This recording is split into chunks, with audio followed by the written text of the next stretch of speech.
మన Varahi sales grand festive celebrations ప్రతి 10,000 రూపాయల కొనుగోలుపై ఒక బంగారు నాణెం ఉచితం. ఈ ఆఫర్ జనవరి 15 వరకు మాత్రమే. నిజం లాంటి పెద్ద సక్సెస్ తర్వాత అంత మంచి క్యారెక్టర్ చేసిన తర్వాత కూడా తెలుగులో ఎందుకు అవకాశాలు రాలేదు? తెలీదండి. ఎప్పుడన్నా మొదలు పడ్డారు, ఆలోచించారా? చాలా మంది నన్ను చేశారు, కాంటాక్ట్ చేశారు. అసలు అర్థం లేని రోల్స్ కి ఎందుకు వెనకాల నుంచి ఒక మదర్, ఆ మదర్కి పేరు కూడా లేదు. ఆ మదర్కి ఒక హిస్టరీ ఉందా లేదా, ఆవిడ పుట్టిందో అప్పటికప్పుడే అలా బయటకు వచ్చేసిందో మనకేం అర్థం కాదు. దానికి ఒక నేపథ్యం అంటూ ఏం లేదు. అట్లాంటి క్యారెక్టర్ చేయడంలో అర్థం లేదు కదా. మనం ఒట్టి సినిమాల్లో కనిపించాలని, ఒట్టి డబ్బులు వాళ్ళు ఇచ్చేస్తే తీసుకుని ఇంటికి వెళ్ళిపోవడానికి దీనికి కాదుగా నేను వచ్చింది. What ever I do, it has to have some meaning. అంటే నాకు క్వశ్చన్ ఉంది, అడగొచ్చా? ధైర్యం చేసి అడుగుతున్నాను. చెప్తారు. రామేశ్వర్ గారికి తెలివితేటలు ఎక్కువైపోవడం వల్ల సినిమాలు తక్కువైన అనుకోవచ్చా? వెరీ గుడ్ క్వశ్చన్, ఇంకోసారి అడగండి. మీకు తెలివితేటలు ఎక్కువైపోవడం వల్ల సినిమాలు తక్కువైన అనుకోవచ్చా? Correct, very very aptly put. చాలా అద్భుతంగా మీరు దీన్ని కరెక్ట్గా చెప్పారు. ఆ మాటకు వస్తే మీరే కాదు, నా మొట్టమొదటి ప్రొడ్యూసర్ రాజశ్రీ ప్రొడక్షన్స్, ఆయన మొట్టమొదటే నన్ను అన్నాడు, అమ్మా నువ్వు దయచేసి డైరెక్టర్ అయిపో, నీకు యాక్టర్గా పెద్ద కాలం నీకు కష్టం.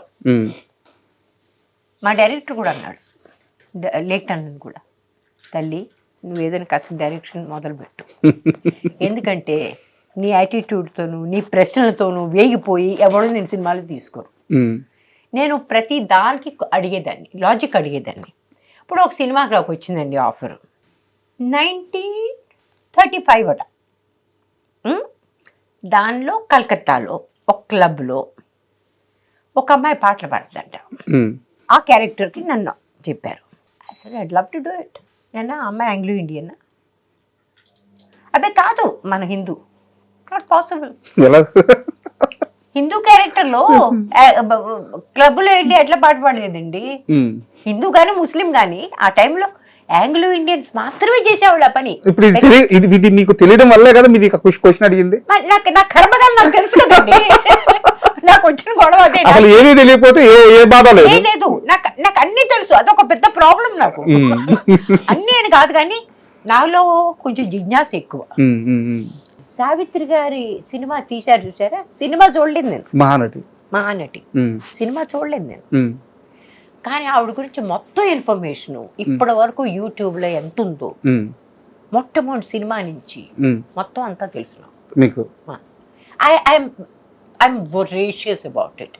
ఒకప్పుడు విపరీతంగా చదివేదాన్ని, ఇప్పుడు చదవడం తక్కువైంది. ఎందుకంటే I have a peripheral visual problem ఉంది. అంటే చిన్న లెటర్స్ నాకు కొంచెం కష్టంగా కనిపిస్తాయి, అంచేత తొందరగా చదవలేను. So I lose my patience. So but I see lot of YouTubes. మళ్ళీ నిజం సినిమా దగ్గరికి వస్తే మహేష్ బాబు గారు తిట్టారు, ఇంత తక్కువ పేమెంట్ కి ఎలా cinema తీశారని.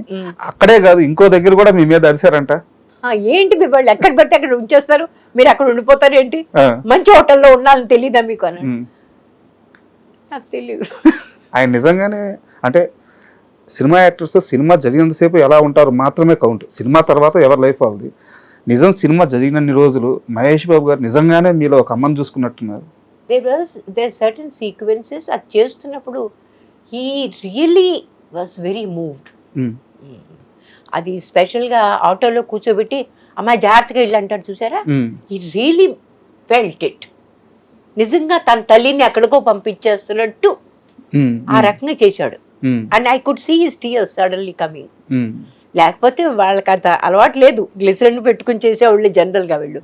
But in this film he really felt it. Me interview కోసం ప్రిపేర్ అవుతుంటే మీరు అన్నారని ఒక చిన్న వాయిస్ ఓవర్ ఒక వీడియో రెడీ చేసి పెట్టున్నారు. అది మీ విజువల్ కాదు. నిజం సినిమా అయిపోయిన తర్వాత నేను బతికున్నానో చనిపోయానో కూడా మహేష్ బాబు పట్టించుకోలేదని తాళ్ళూరి రామేశ్వర్ గారు అన్నారు అని చెప్పి ఆ వీడియోలో ఉంది. నిజంగా అన్నారా మీరు? అన్నారా? అన్నాను. ఏంటంటే పట్టించుకోలేదనే మాట అర్థం లేని మాట. ఎవరు మాత్రం ఏమన్నా పట్టించుకుంటారు? ఇప్పుడు we worked in a film together. He was a very good actor with me. అలాగే I was also a good actor with him. That's all.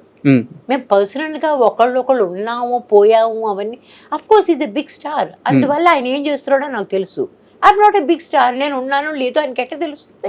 ఉమ్, ఆయన కనుక్కోవాలని అతనికి అనిపిస్తే ఉమ్, కనుక్కుంటాడు. ఉమ్, కానీ అలాగ బహుశా అతనికి ఎన్నో పరిచయాలు ఉండొచ్చు, ఎన్నో ఇది ఉండొచ్చు. It's a matter of fact statement. Um, there is no animosity.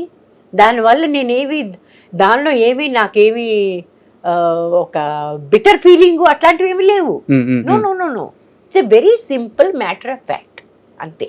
Okay.